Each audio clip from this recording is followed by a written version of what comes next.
নমস্কার, আমি ডক্টর অগ্রু বন্দ্যোপাধ্যায়, স্ত্রীরোগ বিশেষজ্ঞ। আজকের ভিডিওতে আমরা যেসব দম্পতিরা সন্তান বা ছেলে মেয়ে পেতে ইচ্ছুক তাদের সম্বন্ধে কিছু দরকারি কথা জানাব। ইনফার্টিলিটি শব্দটা আমরা খুবই প্রচলিত এখন, যাকে বলে সন্তানহীনতা। এটা একটা কঠিন টার্ম আমরা বা শব্দ, এটাকে আমরা একটু লঘু করে দিতে চাই, সাবফার্টিলিটি বলতে চাই। মানে যে ক্ষেত্রে সন্তান হওয়ার আশা রয়েছে কিন্তু কোনো কারণে সেই ক্ষমতাটা পূর্ণভাবে বিকশিত হচ্ছে না। একটা ফল পেতে গেলে যেমন কতগুলি পদ্ধতি পার হয়ে আসতে হয়, গাছ, কুড়ি, ফুল, পরাগ মিলন, তারপরে ফল, পরিপক্ক ফল, সেরকম একটি শিশু পেতে গেলেও প্রাকৃতিক উপায়ে কতগুলি পর্ব পেরিয়ে আসতে হয়।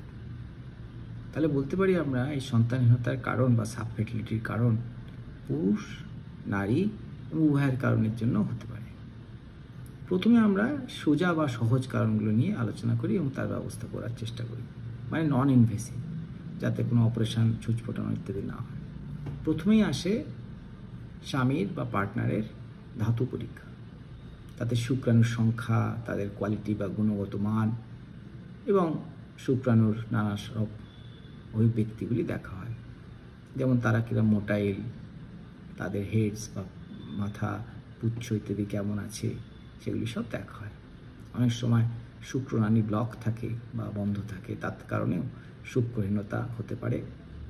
এগুলো অধিকাংশ সমস্যাগুলি চিকিৎসার যোগ্য এবং তার গুরুত্ব অনুসারে তাদের ফার্টিলিটির চিকিৎসার পদ্ধতিগুলো নির্ধারণ করা হয়। যেমন IUI, ধাতু পুশ করা হয়।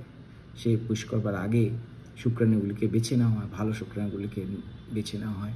সুইম আপ টেকনিক বা সন্তরণ একটি পদ্ধতি আছে, তার দ্বারা। বা অনেক সময় ইক্সি করা হয়, মানে সবচেয়ে ভালো শুক্রাণুটা বেছে নিয়ে ডিম্বাশয়ের থেকে ডিম্বাণু নিয়ে তার মধ্যে প্রবেশ করিয়ে IVF যেটাকে বলে, সেটা করা হয়। তার আগে অধিকাংশ জিনিসই আমরা দেখি এই সমস্যাগুলি সমাধানযোগ্য এবং সহজ উপায়ে করা যায়। এবার আসি মায়েদের সমস্যার কথা।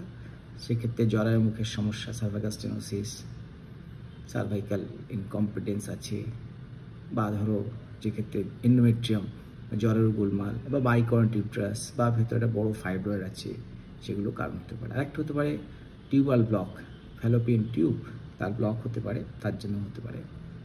এবার আস্তে আস্তে আমরা অন্য সমস্যাগুলো আস্তে আস্তে চিকিৎসা করি, যেমন PCODর চিকিৎসা, অ্যানাবলিউশন বা ডিম না ফোটা। আরেকটি সমস্যা হয় যেটা আনএক্সপ্লেন, মানে স্বামীরও ঠিক আছে, স্ত্রীরও ঠিক আছে, কিন্তু কোনো অজ্ঞাত কারণে বাচ্চা হচ্ছে না। সেগুলো আমরা বিভিন্নভাবে একের পর এক কারণগুলো খুঁজে চিকিৎসা করে আমরা তার সমাধান করে থাকি।